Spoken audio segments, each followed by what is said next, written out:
ॐ भूर्भुवः स्वः तत्सवितुर्वरेण्यं भर्गो देवस्य धीमहि धियो यो नः प्रचोदयात् ॐ शान्ति शान्ति शान्तिः.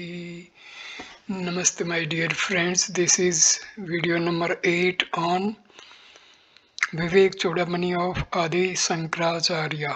This video starts with verse number 86.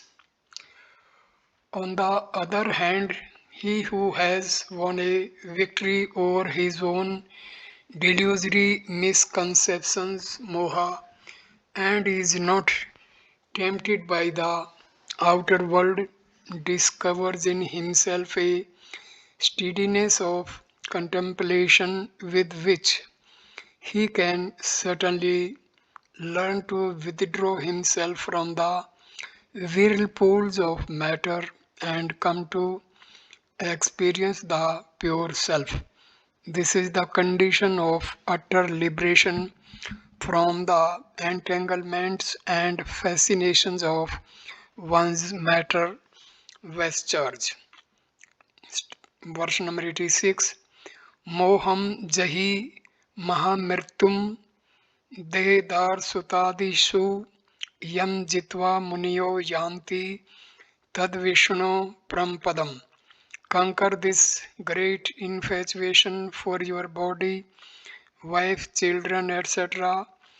By conquering these sages, reach the supreme state of Lord Vishnu. Explaining the great tragic death of the seeker, Sankara pinpoints what exactly this death is. Infatuation with the body, no doubt, makes the seeker constantly search for more and more sense objects in the world outside so that he may discover a greater fulfillment and happiness in life. The body here may be considered as indicating all the layers of man's gross as well as subtle personality. Wife Dara is to be understood as not only the wedded partner in life. In philosophy, the word often indicates all those on whom you depend for your happiness, and Sans Sutta stand for all those who depend on you. In the world of mutual relationships, each individual is but a link holding all the other parts of the chain in position. As an individual, I exist in society looking up to people who make me happy and look after those who are looking up to me for their comforts. In the language of the spiritual masters, wife and children is an idiom that includes all these relationships. In the midst of all these webs of relationship, an individual exists maintaining different types of intimate attachments which have a knack of expanding their thraldom. Suffocated by these, he gets exhausted. This is the death of all spiritual aspirations of the seeker. Man of reflection, Munyaha, conquer this meaningless infatuation, victoriously rise above the hungers of the flesh and come to experience the bliss of the supreme state.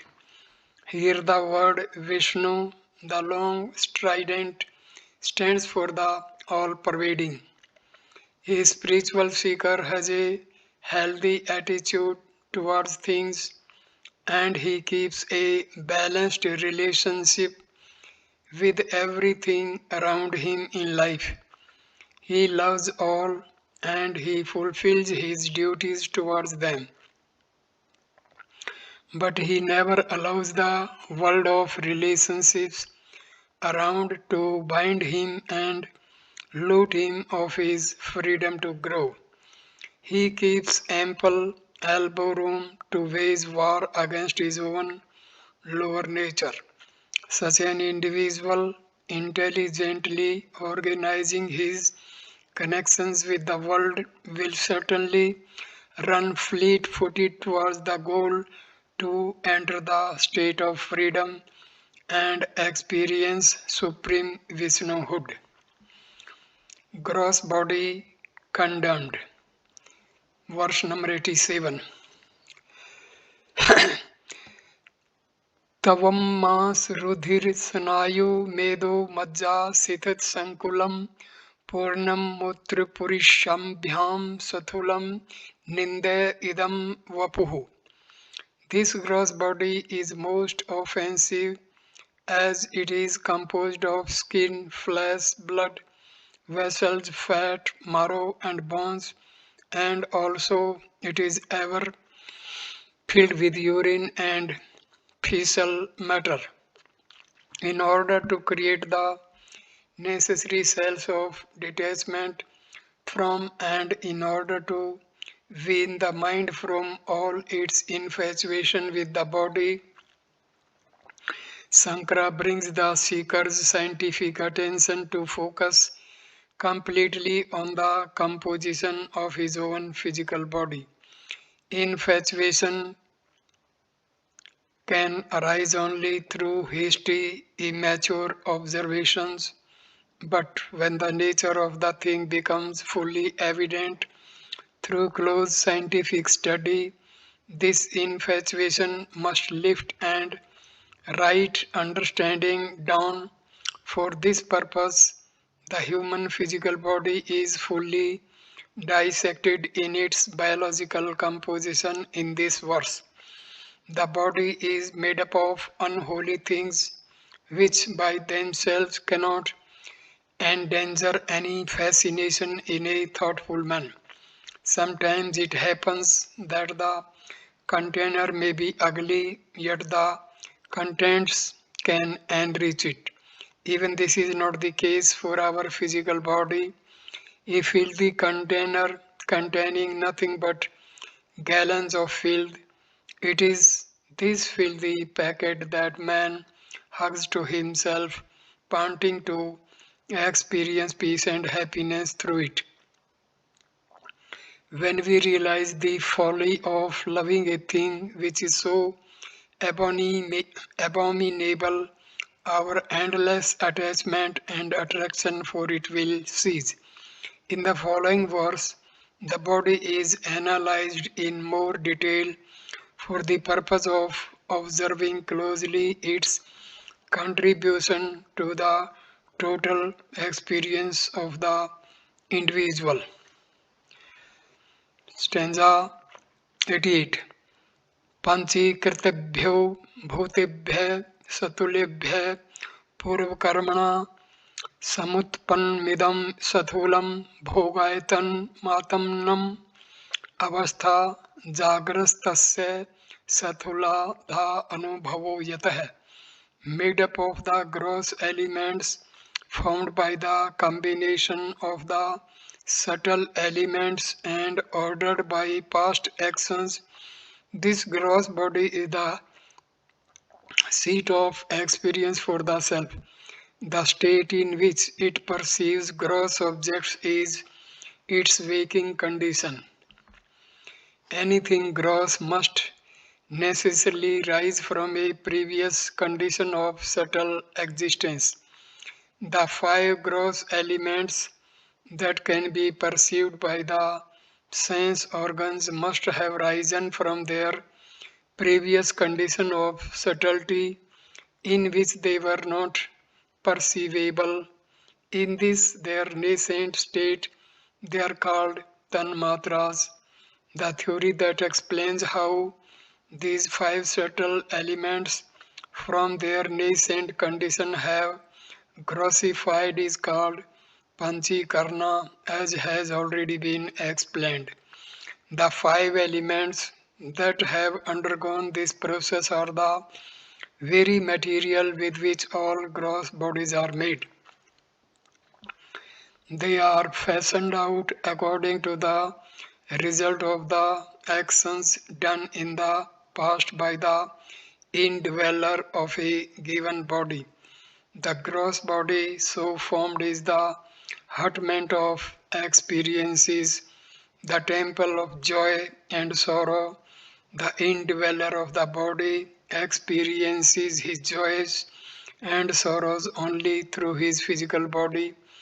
The state in which the ego, making use of its physical body, comes in contact with the world of objects and acts out its joys and sorrows is the waking condition of the Jiva.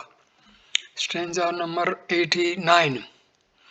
बाह्य इंद्रियೈ सथल पदार्थ सेवाम सर्कद्वय चंदन यादि विचित्र रूपाम करोति जीवः स्वयं एतद् आत्मना तस्मात् परसिस्ति वो पुरुषस्य जागरे. The individualized ego, identifying itself with this body, enjoys gross objects such as garlands, sandal paste, women, etc., of an endless variety by means of the sense organs. Therefore, this body has the greatest play in the waking state. The self, identifying with the gross body, expresses itself as the perceiver and thereafter recognizes the world of objects as being other than itself. Expressing through the physical body and its sense organs, the jiva gathers its quota of pleasures by indulging in sense objects. The endless varieties of objects that cater to man's sense gratifications are comprehended by the idiom garland, sandal paste, woman, sarak, chandana, stri, and even these are enjoyed by the individual according to his whim and fancy in 1,000 variegated combinations and arrangements. Thus, to the jiva, the gross physical body is the vehicle by which it comes in contact with and indulges in the world of objects. When a person is not conscious of the physical body, he cannot perceive the world of objects around him. The world of waking experiences is available only when we are conscious of the physical body and when we express ourselves through its sense organs. Therefore, it is that the waking condition is the fullest expression of the gross body. Stanza number 90. Sarvo api bahya sansar purusasya yadasraya viddhi dehemidam satulam grahavad grahamedina.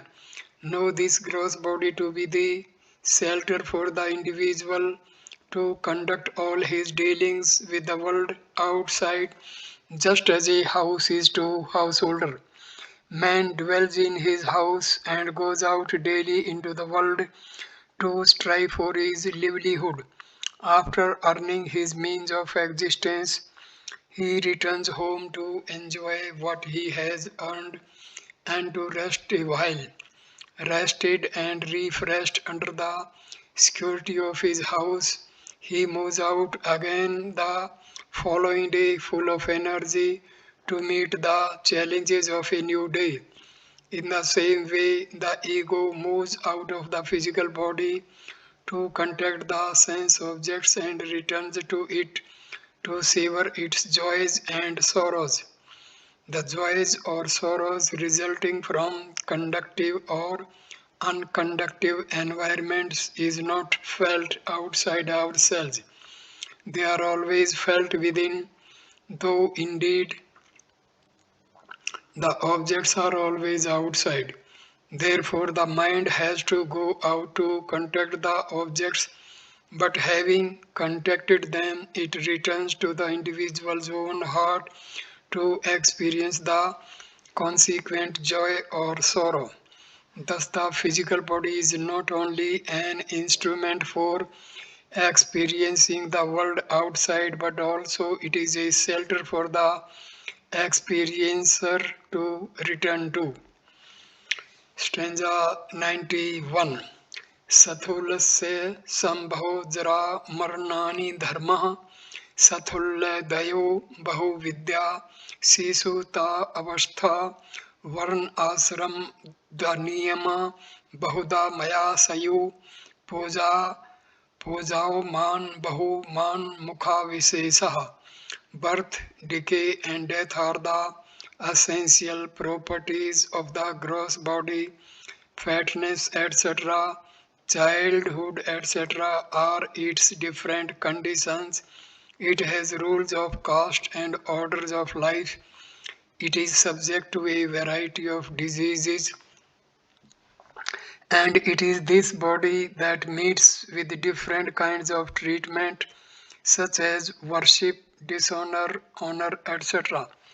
In order to make the student focus his entire attention on the physical body, the author enumerates the characteristics, the various conditions, the different rules of conduct, art, etc. of the gross body. Change is the characteristic of all things finite, and the body has its essential property, dharma, of undergoing modifications such as birth, growth, decay, disease, and death. It is again the nature of the body to express itself as stout, lean, tall, or short. The human form goes through stages of growth such as childhood, youth, and old age, when the body gathers to itself new dimensions and looks. It is with reference to the physical body and its relation with the world around that the social codes of behavior are prescribed and strictly followed in society.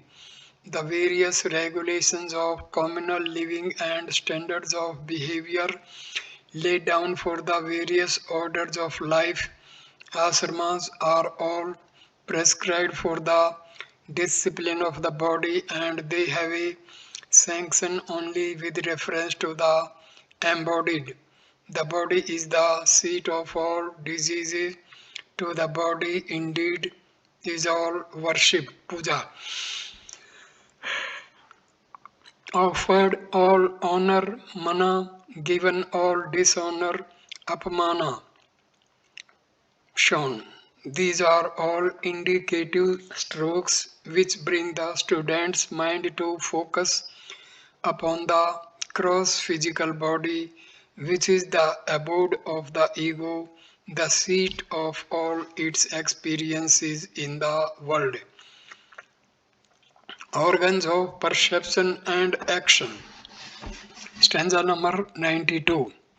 Buddhi indriyani sarvanam tavagashi grahanam grahanam cha jivha visya avbodhnat vak pani pada gud mein pu pasth karmendriyani parvnen karmasu. The ears, skin, eyes, nose, and tongue are organs of knowledge, for they help us to gain knowledge of objects. Stimuli, vishyas.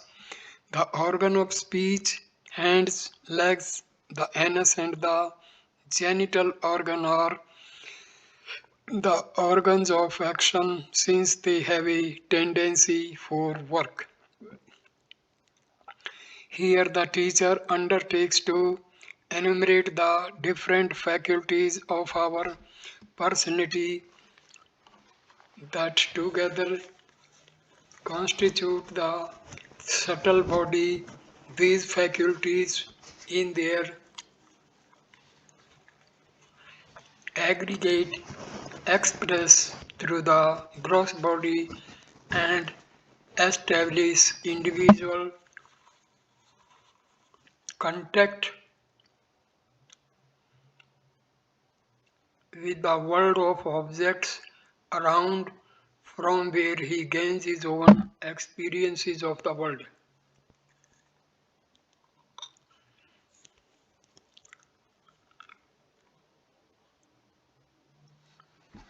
The teacher points out the five organs of knowledge, Gyan Indriyas, and the five organs of action, Karmendriyas, to perceive the stimuli, reaching us to respond to them, together constitute the expression of life through us.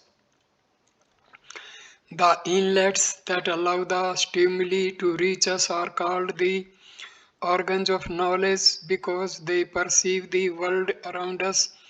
These, the sense organs, are the ears, skin, eyes, nose, and tongue. When the stimuli are received, we respond to them through our motor organs, which are also five in number. These are called the organs of action, as our responses expressed at the body level are our own reactions to the stimuli received. They are the organ of speech, the hands, the legs, the anus, and the genital organ. Since these are the points at which the individual explodes into action while expressing his responses, they are called the organs of function or action. Stanza number 93 and 94. निगत्ते अंतःकरणं मनोद्धि रहम कीर्तिश्च चित्तमित्ति सवृत्तिभिः मनस्तो संकल्प विकल्प अनादिभिः. Stanza बुद्धि पदार्थ अध्यवसाय धर्मतः. Stanza 94. अत्र अभिमान दह मित्त अहंकृति स्वार्थ अनुसंधान गुणेन चित्तम. The inner organs are called according to their functions as mind, intellect, ego, and chitta. Mind from its doubts and hesitations, intellect from its function of determining the truth of things, the ego in its identification with both these, and chitta from its function of constantly illumining the things of its interest. After the description of the instruments of perception and action, we logically proceed to the subtle factors that constitute the inner equipment, antahakarana. It is evident that the eyes do not see by themselves. The eyes are the instruments of seeing for the inner person. The inner equipment has different names, but they indicate only functional differences. In fact, one and the same mental stuff, the inner equipment has different functions and so different names. Of course, they are all constituted of thoughts only. When the thoughts are in a state of chaos and agitation with doubts and despairs, they constitute the mind. When the mind has determined its perceptions with reference to its memories of similar or dissimilar experiences in the past, in that condition of relative quietude caused by such determination, it is called the intellect. Willing, wishing, desiring, judging, etc. are the functions of the intellect.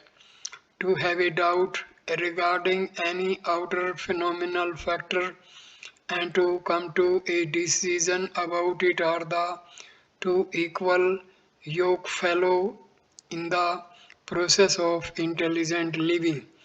The continuous process of this dual function gives us the experience of intelligent living which man alone is capable of. In this process, it is not very difficult for us to detect that the doubts and the decisions must belong to one and the same individual in order to create in him the experience of intelligent living. That is, the doubt must be mine, and the ultimate understanding must also be mine, so that I may experience the disappearance of my doubt. This vanity of the individual that arrogates to itself both the doubts and the decisions as its own is called the ego, which expresses in terms of I and mine. Our doubts and our decisions constantly singing their breathless duet constitute an unbroken experience of intelligent living, and this is not possible unless we are continuously aware of our doubts, conscious of our decisions, and unless we fully experience them as our doubts and our decisions. In short, we must be aware of the mind, the intellect, and the ego. This awareness or consciousness playing upon the mind, intellect, ego is called chitta. In its pure state, unconditioned by these three, the chitta becomes the pure consciousness, the infinite chit. Chitta is that which constantly illumines my personality, constituted of my ego, my mind, and my intellect. Savartha Musandhana. These four factors, manas, buddhi, ahankara, and chitta, constitute the inner equipment whose play through the organs of perception and action makes it possible for a person to come in contact with the world around him. Therefore, as a contrast to the outer equipments, Bahir Karna, these are called the inner equipment, Antah Karna. The five pranas, stanza number 95.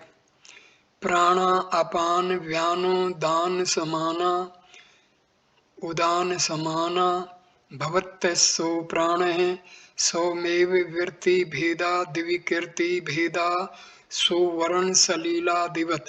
One and the same prana becomes prana, apana, vyana, udana, and samana according to its functions and modifications like gold, water, etc. Prana is very often misunderstood as breath. In philosophical terminology, prana stands for the manifested life energy which expresses itself in the various physiological functions such as perception, prana, excretion, apana, digestion, vyana, circulation, samana, and the thinking of thoughts, udana. These varying names are given to one and the same vital energy of life only because they are its various modifications. They are only functional names. As an individual grows older, we find that these departments of activities become weak and shattered, and ultimately, at the time of death, all of them cease. For easy comprehension, we can recommend the reader to consider these five as constituting the physiological systems in the body. The prana layer of the personality is that which holds the gross physical body and the inner subtle body together. The sense organs must be in contact with the inner equipment, and it is the prana that maintains this vital connection. Since the prana holds the gross and the subtle together, some com- commentators consider it to belong to the gross body, while others to the subtle body. Both are right since one aspect of prana has intimate connection with the gross while the other aspect of it has an equally intimate relationship with the subtle, such as the same gold is called bangle, chain, earring, etc., depending upon its function, and the same water as ice, steam, foam, bubble, etc. So too the same life is called by different names according to its manifestation in the world. Subtle body effects. Stanza number 96. वागादि पंच सर्वणादि पंच प्राणादि पंचा ब्रह्म मुखानि पंच बुद्ध आदि विद्यादि च काम कर्मणि पुर्यस अष्टकम सूक्ष्म शरीरम आहु. The five organs of action, such as speech, etc., the organs of perception, such as ears, etc. Third, the five pranas, the five elements, starting with space, along with fifth, the discriminative intellect, etc. And also sixth, ignorance, seventh, desire, eighth, action. These eight cities together constitute the subtle body. Sankara here sums up all the factors that constitute the subtle body. The organs of perception, the organs of action, and the five pranas have already been discussed. The five elements in their mutual combination becomes the material cause for the world of objects, and in their subtle form the very same elements form the subtle body. The discriminative intellect is the term used to include all the factors constituting the inner equipment. All these can express themselves only when there is non-apprehension of reality, and this ignorance of the spiritual truth in the subjective personality is called avidya. When the true nature of a thing is not known, the human mind imagines things which are not there, and an individualized ego sense arises. When the universal oneness is not cognized, this individuality, experiencing its own limitations, comes to suffer a nagging sense of restlessness and discontent. The human intellect conceives and plans various possibilities by which the confused ego can experience its unlimited true nature of perfection. These plans suggested by the intellect are called desires. Thus, avidya generates desires, and desires expressed at the body level are called actions. These eight factors, called here the eight cities in their totality, constitute the subtle body. Stanza number 97. Idam sariram renu सूक्ष्म संगीतम लिंगम तव पंचीकृत भूत संभवम श्वासनम कर्म फलानुभावकम सब ज्ञान तो अनादि रूपाधि धीरात्मनः. This subtle body, listen carefully, also called the Linga Srira, produced from the subtle elements, is possessed of the inclinations, vasanas, and it causes the individual to experience the fruits of his past actions. It is the beginningless conditioning on the self brought about by its own ignorance. The body described earlier as consisting of the eight cities constitutes the subtle body, which is also called the Linga body. Linga is a symbol of something that is not yet revealed.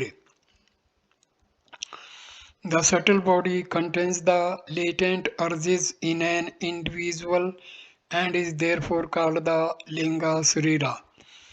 This body, made up of thoughts and their functions, is composed of the five subtle elements which have not yet undergone the process of division and combination. The subtle body, along with its vasanas, become the conditioning on the self to create the sense of an imperfect, individualized ego. Vasanas are the footprints of past thoughts and actions left upon the personality. These impressions of the past provide the conditioning for our present thoughts by giving them their specific texture, quality, and fragrance. The vasanas erupt thoughts similar to the very thoughts that created them, which, flowing out from us, prompt our endless activities. Along with the vasanas, the subtle body causes the jiva to experience the joys and sorrows of the world, which are the rewards or punishments of actions, good or bad, right or wrong, performed in the past. Time itself is a concept of the antahakarana of the intellect. The intellect expresses itself only when thoughts are flowing in a continuous unbroken chain. Therefore, when the first thought arose in the infinite, there was no concept of time. Identifying with the first thought, the self allowed the second, third, and fourth thoughts in a continuous procession, thus generating the concept of the intellect and its perception of time and space. It is quite evident that in the nascent intellect, that is, at the time when the first thought arose, time was not yet born. So it is said that the conditioning of thoughts upon the self is before time is without beginning, anadi. Stanza 98. Swapno bhavatasya vibhagat avastha saumatri sheshen vibhati yatra swapne to buddhi somev jagrat kalin nana vid vasana bhi. Stanza number 99. Kartaradi bhavam pratipad rajate yatra swam bhati hayam pratma धी मातृ को प्राधि शेष साक्षी न लिप्यते तत्कृत कर्म लेशे यस्माद् संगस्तत्व एव कर्म भी लिप्यते किंतुपाधिना कृतै. Dream is the state when this subtle body is distinctly in expression, where it expresses all by itself. In dream, the intellect by itself revels as the agent of experiences, etc., due to the various impressions gathered by it in its waking state. In this condition, the Supreme Self shines in its own glory with the intellect as its only conditioning, witness of everything, and it is not contaminated in the least by the activities of the intellect.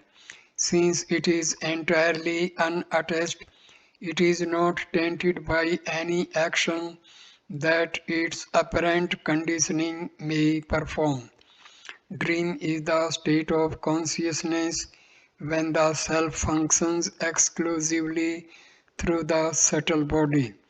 In the waking condition, consciousness expresses through the gross and the subtle bodies, but the subtle body has its exclusive expression in the dream state of consciousness.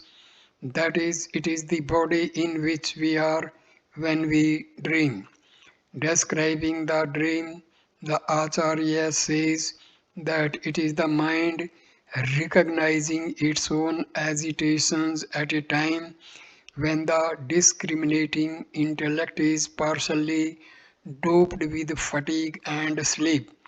What we see in our dream is the expression of the latent impressions, vasanas, gathered by suppressions and repressions during our waking condition and the vivid experiences lived by us. In this great inner drama, the mind, tickled by its own memories, projects a world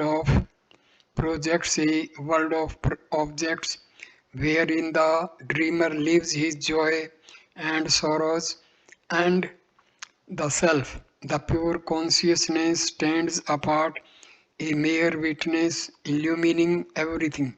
This light of consciousness, apparently conditioned by the intellect, is the dreamer, seeing its own dream. Since it is ever a witness, it is not contaminated by the activities and agitations of the mind intellect equipment. The Atma is thus untouched in all states of our experiences.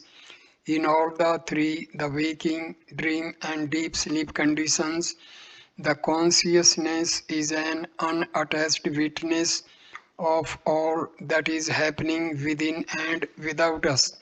Since it is a mere onlooker, it is not involved in the joys and sorrows of any one of its these three levels of experiences. To summarize, none of the activities of the equipments of body, mind, and intellect can ever bring about any contamination upon the immaculate reality, the self. The Atma, though it lends its existence and energy to the wheels of matter around it for their activities, is never itself involved in the imperfect partings of the inner matter conditionings. Verse number 100. Sravyap अतिकरणं लिंगम इदम स्याच्चिदानंद आत्मनः पुंसः वाष्यादिकिमिव तत्सन्तेन आत्मा भवत्ते संगो अयम्. As the tools of a carpenter are his instruments, so this subtle body is an instrument for all activities of the Atma, which is knowledge absolute.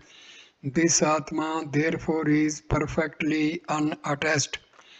Here the description of the subtle body is being continued. Consciousness identifies with the instrument of the subtle body when it, as it were, comes in contact with the objects of the world outside.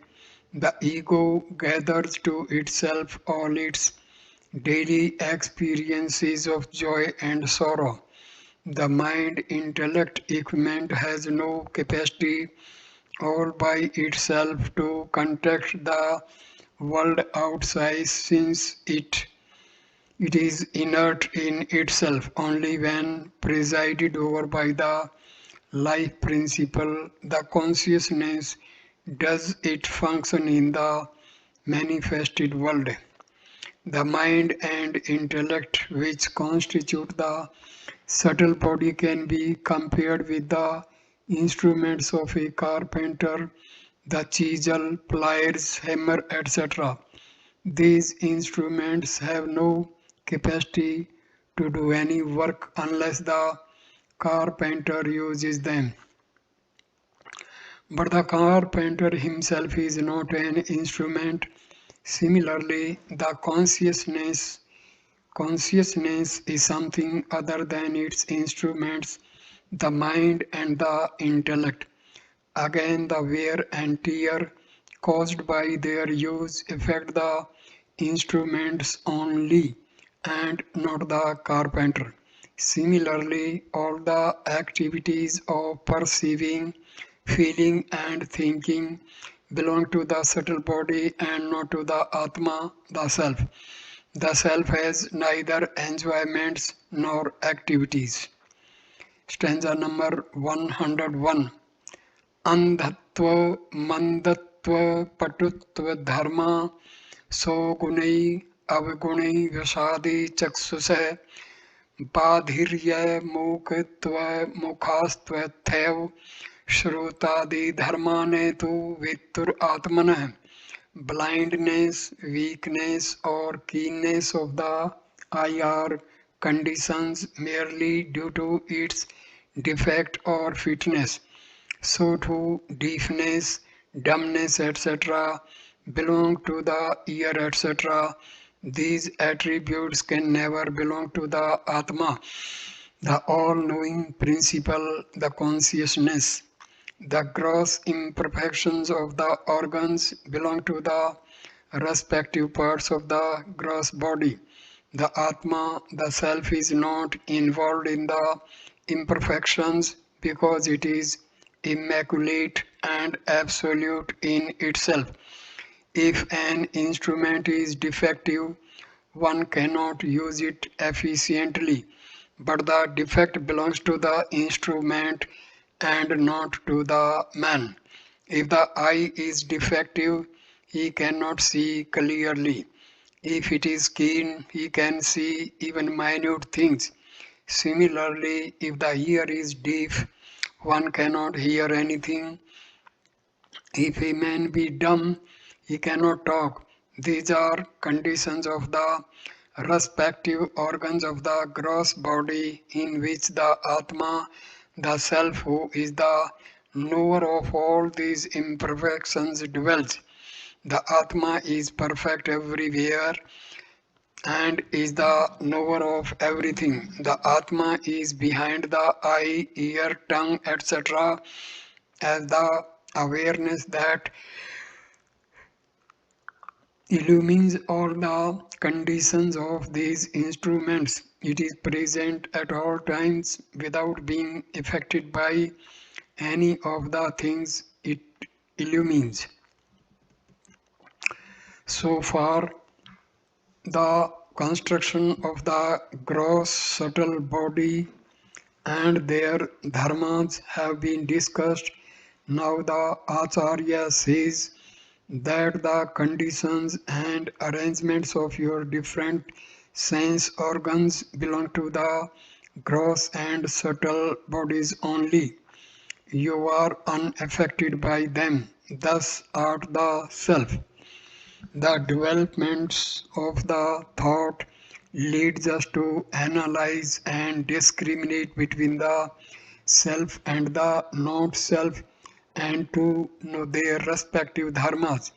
This discriminative analysis, Viveka, is in fact the theme of this work of Sankaracharya, so aptly entitled Viveka Chudamani. Functions of Prana, verse number 102. उच्छ्वासिनी श्वास विजर्भक्षणु पर्षणे आनंद दुत कर्मणादिकः क्रिया Pranadi karmani vadanti tajya pranasya dharmav avasana pipasi. Experts call inhalation, exhalation, yawning, sneezing, secretion, death, etc. as functions of the pranas, while hunger and thirst are the dharmas of the main prana. Experts who have an exhaustive knowledge of physiological exhalation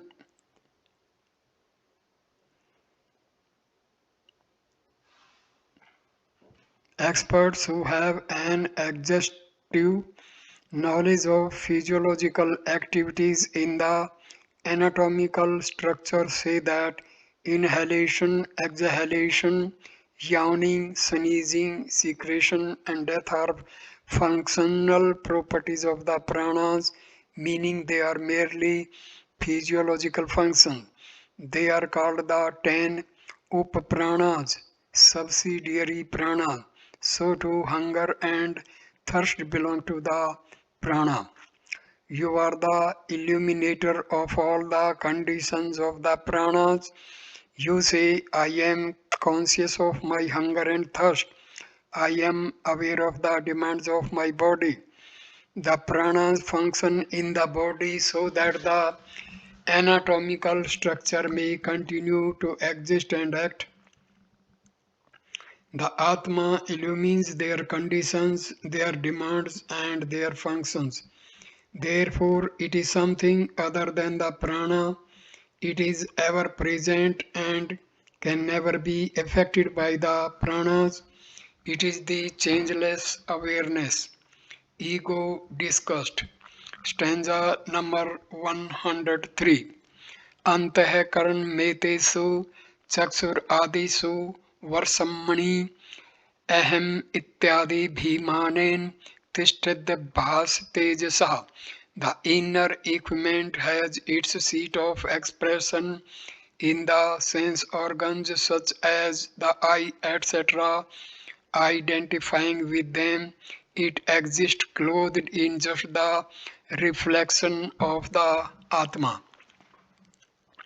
The mind functions through the five organs of perception.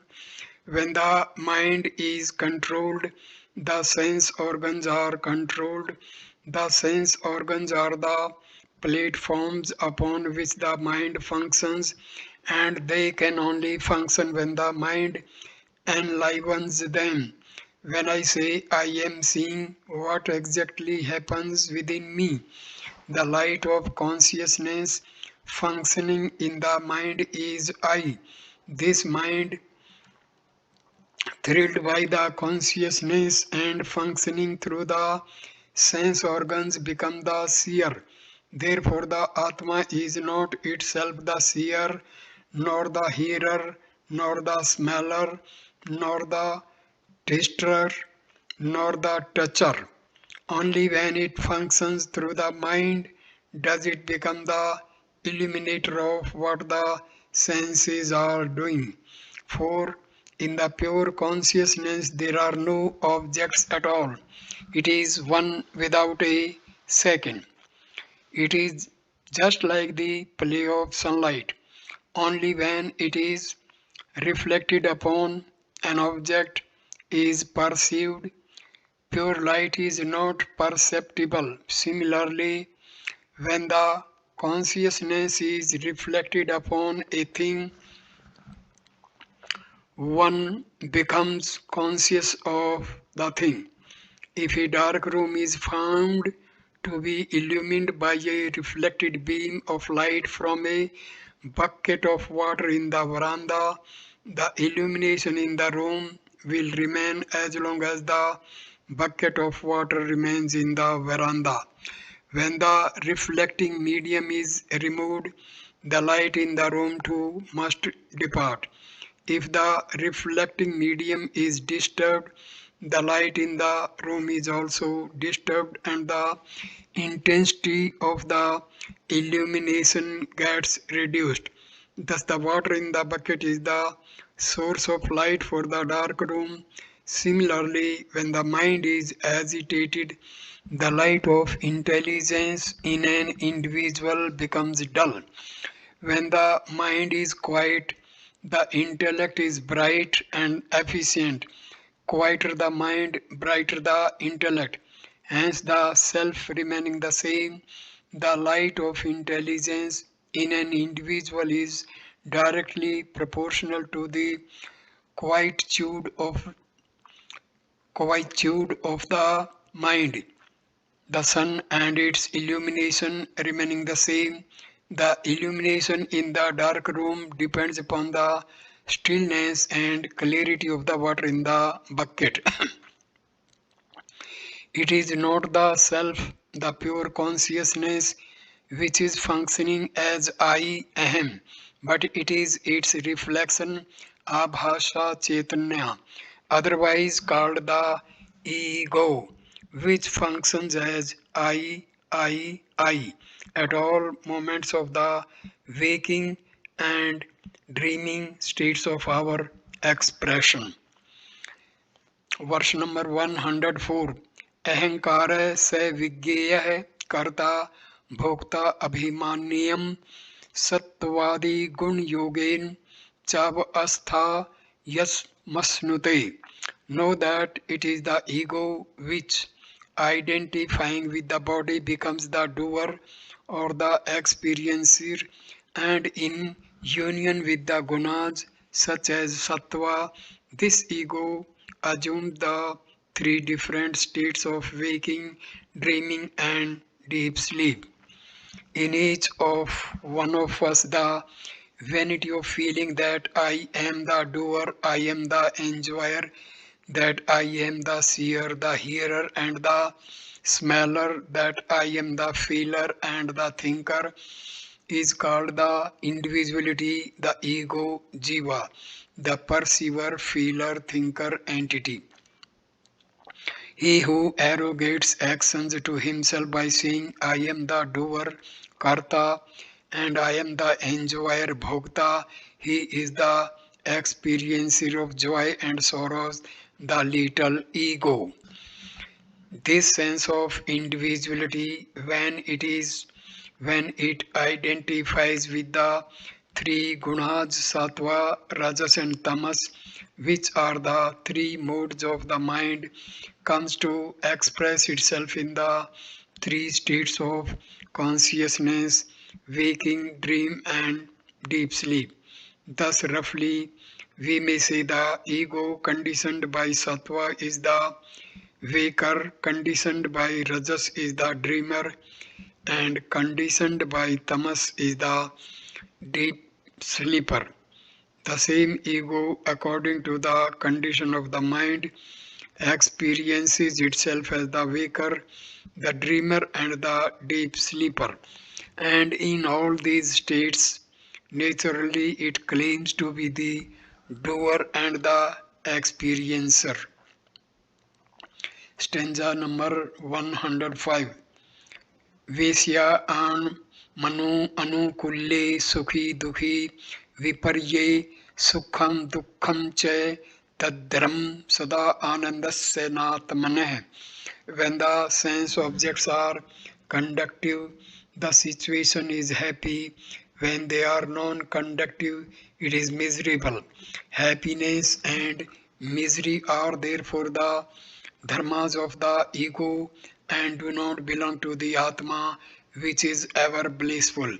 Each individual is attracted to those patterns in the world around which are conductive to his own existing vasanas. As long as your wife and children are in harmony with you, you are happy. But if they misbehave, you become miserable. Happiness is often born of self-gratification. A drunkard feels happy in the dirty toddy shop. Others may feel miserable there because of the difference in their attitude or vasanas. When in the outer world things happen against one's intentions and purposes, one becomes unhappy. Therefore, as long as one has vasanas, one has to experience joys and sorrows in the world. Since the world is ever changing and things and their arrangements will never remain the same.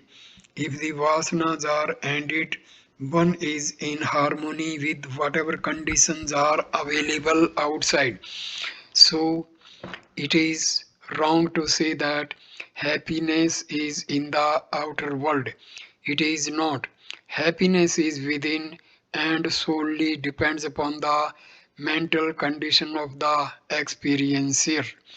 If a person knows the secret of finding his balance in whatever conditions that arise, he becomes totally independent of the outer world for his inner happiness. Thus, happiness and sorrow are conditions of the ego. When the ego is in a conductive atmosphere, it is happy. When it is not, it is sorrowful.